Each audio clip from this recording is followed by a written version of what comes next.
Hello, welcome back to my channel. ഇന്ന് ഞാനിവിടെ പേരയ്ക്ക പുഡിങ്ങാണ് ഉണ്ടാക്കുന്നത്.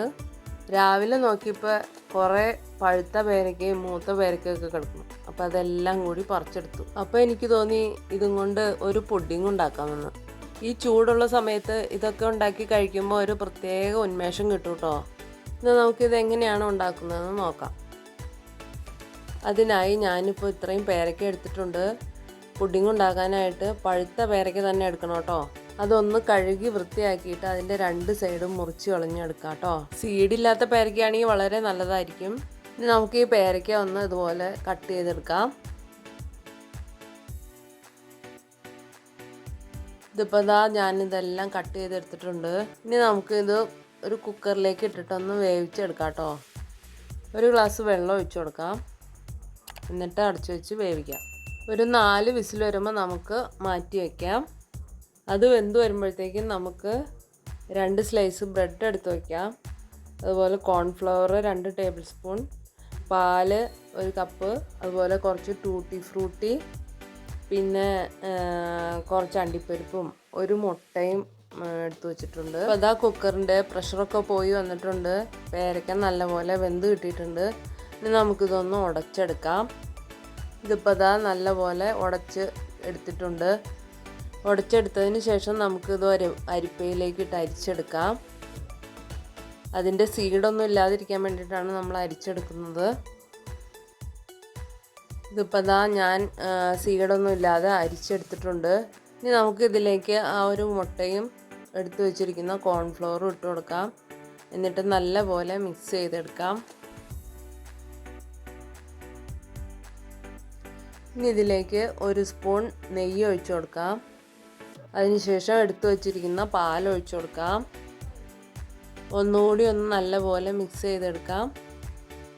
ഞാനൊരു 2-3 ഏലക്കായ ഒരു ഫ്ലേവറിന് വേണ്ടിയിട്ട് എടുത്തു വെച്ചിട്ടുണ്ടായിരുന്നു. അതൊന്ന് പൊടിച്ചിട്ട് ഇട്ട് കൊടുക്കുന്നുണ്ട്.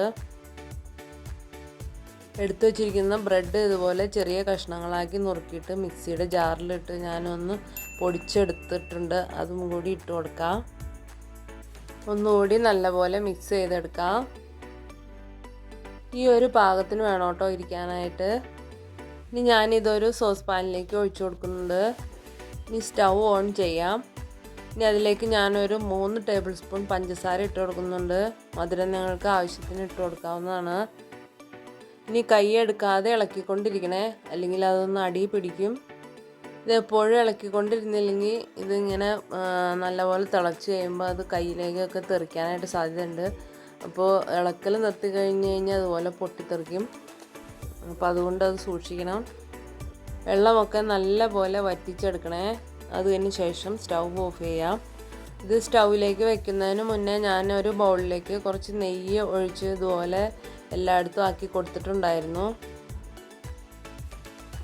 ഞാൻ ബൗളിലേക്ക് കുറച്ച് ടൂട്ടി ഫ്രൂട്ടിയും അണ്ടിപ്പരിപ്പും ഇട്ട് കൊടുക്കുക. അതുപോലെ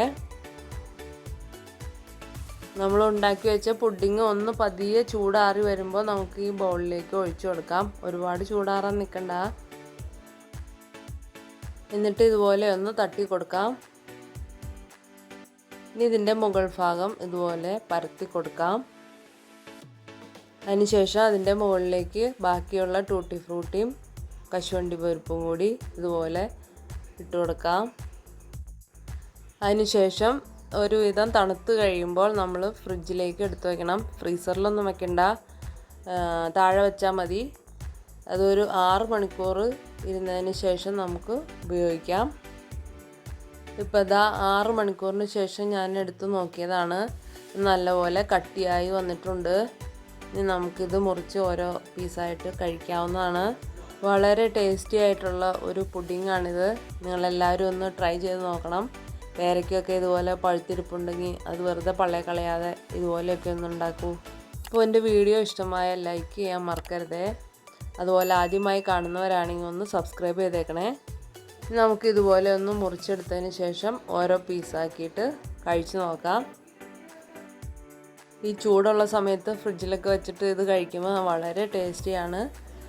നമുക്ക് നല്ലൊരു തണുപ്പും കിട്ടും. അപ്പോൾ നല്ലൊരു വീഡിയോയുമായി വീണ്ടും കാണാം. അതുവരേക്കും ബൈ.